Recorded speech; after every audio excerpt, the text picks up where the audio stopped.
So now we're going to talk about how to create an artist inventory.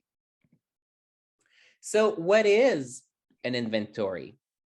So basically, an inventory is where you record all of your work for galleries or shows that where you're presenting. So for the Vancouver Outsider Art Festival, you must fill in like a document that tells the festival what you're going to be presenting. You can have an inventory of your pieces at home for yourself to keep track of all of the pieces that you have. That's something that I recommend that you do. And then it keeps track also of the location of where each piece is for your own business.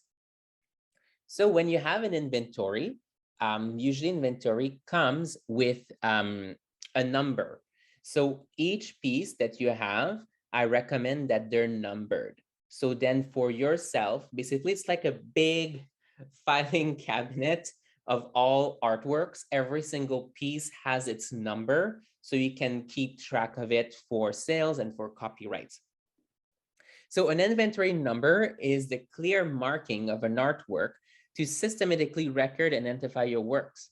So this number should be assigned to each artwork or object that should be unique so as to avoid any mix-up in your art. So basically, when you create those numbers, for example, for your art, that's when I would say every time you create an art piece and then you add it into your personal inventory, that's where, as an artist, I recommend that you have a certificate of authenticity. So a certificate of authenticity basically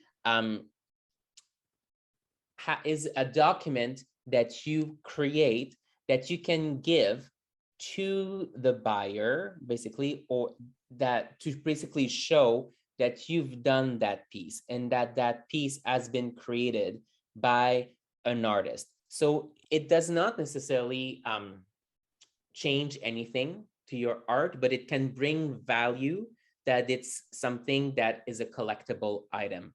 It can bring value to your practice as an artist. It's not something that you necessarily need to do, but it's a lot of people will actually ask for one when they buy from you, because a lot of people buy art as an investment. So then they have an actual copy that the art that they bought was legit, that it's something that they can actually even use for their own filing.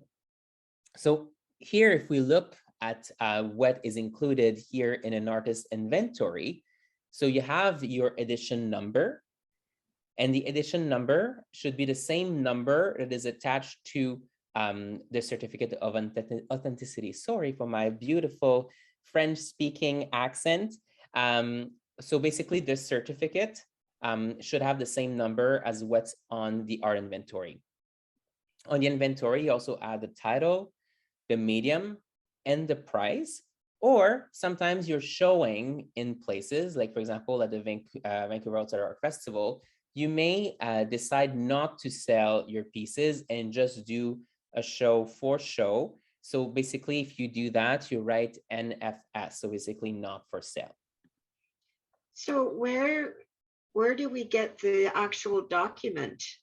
It should be sent to you by Shannon. Okay. And if not, I can add it to the chat here for you to download because I have a copy of it. Okay. So basically what the certificate of authenticity does is that it proves that your work is authentic. It should come with any work that you produce that is in galleries or not. It is a document declaring that the work has been created by you, and it shows that your work is worth investing in, and it shows a level of professionalism. So creating a certificate can be done by you at home. So what do you include in a certificate of authenticity that is not necessarily something that you would add in an inventory? So again, you have the artist's name. Okay, so your name, or the name you go by as an artist, the title of your work, the year of completion, the dimension, the medium, and something that is really important is you add the photo of the artwork. So the photo that we took for the website, the photo that we talked about in the previous video, should be added onto that certificate so people can clearly see that the image is related to the information. But at the end, you must add a statement of authenticity. So for example, it can be something, this is to certify that the print identified here is an original or authentic, or that this original piece is authentic. So something that you can include as well, that you should, is your signature, the date.